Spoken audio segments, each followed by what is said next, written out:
Atma Malik, and my humble pranams to everyone. So, today we'll try to understand how to deal with the mighty desires which are in such a force that they are sometimes out of control. And during meditation, after closing eyes, the intensity of them is beyond limits. Now, uh, see, whenever I think to talk about a particular subject, it's just that what is my perspective towards it, like how I see it when I keep myself in that position. So, when I was dealing with all this desireful things, and it's natural actually, because if you are in this body and you are living in this world, then you have to transact yourself, or you have to communicate everyone through the senses, and behind the senses is the mind. And this mind is very fickle, just how a lamp of a light is in a windy environment. It's always shaking. So, see, desires are such a thing that it's only when we have a lot of value towards them, then of course they are going to emerge, not only when you are awake but even in your dreams.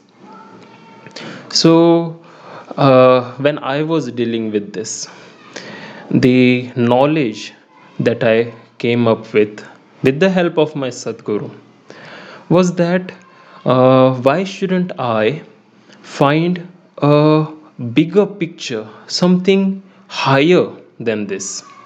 Desire is going to be there, but why should I desire for something that is like so mortal and perishable? Like, we can of course see people around us who already have those things. So the idea that I implemented was that let's desire for that which is the highest of all, which, like, in front of it, like how you will take 10 torches, the brightest torches on the planet, and you put it towards the sun, it's of no use. So here I decided that why should I waste my time for the desires that are only limited until my body, until my this life. Once I'm dead, again another life, again have to do some hard work, hardship, efforts to get those incompleted desires or half fulfilled desires. Again have to do all those things. So I decided that let's give all these efforts to the highest desire, that is to attain Malak, to see Malak, to be one with Malak, and practicing that firmly, steadily, it actually made those changes in me. And see, in desires what happens, that even if some of your wish has been fulfilled, how long it will last, it's like we can't say. And this desire is like this, to to attain Atma is like, uh, it's actually never satisfying one. You are only going ahead and ahead and ahead, or I should say it's so still, like, it's so stopped, the flow is so stopped that the satisfaction is all the time there, And on the contrary, if I decide to give it another words, I try to explain it in another words, like it's never satisfactory. So you always be in that happiness, in that bliss, in that uh, divine, in that divinity.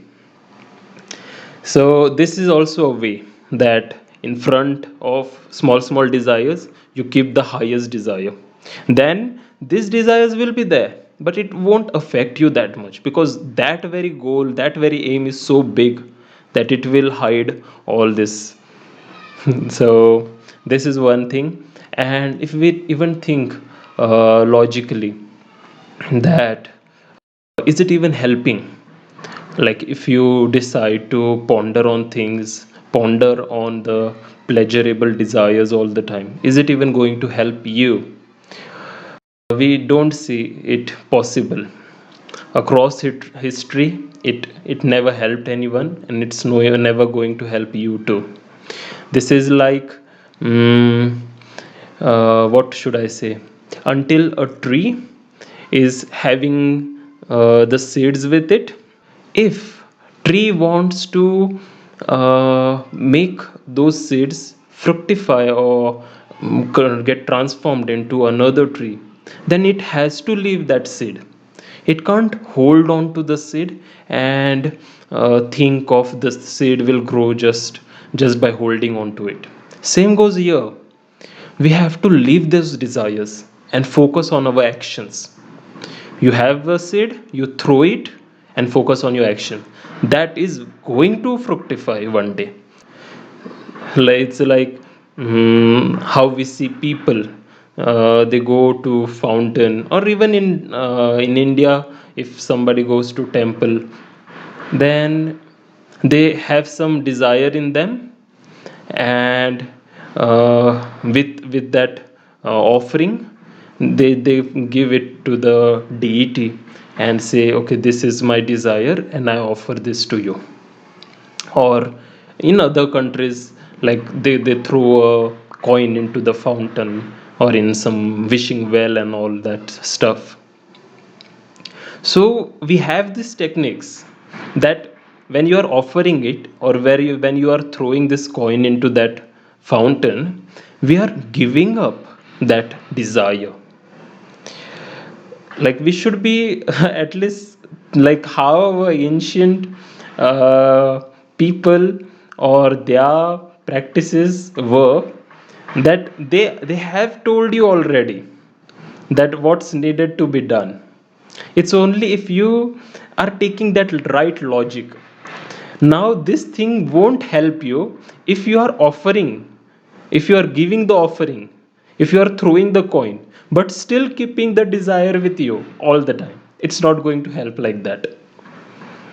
And on the second hand, even if not going to some fountain or some temple, but by your mind itself you are able to give up that desire, still you are going to fructify all those things that are, that you wish to happen.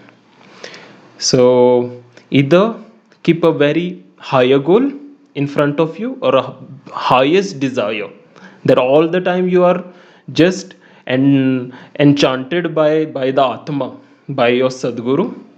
And second thing is, you by yourself you give up the desire and focus on the actions. So I think that these two ways are quite helpful, and it will help you too. Atma Malik.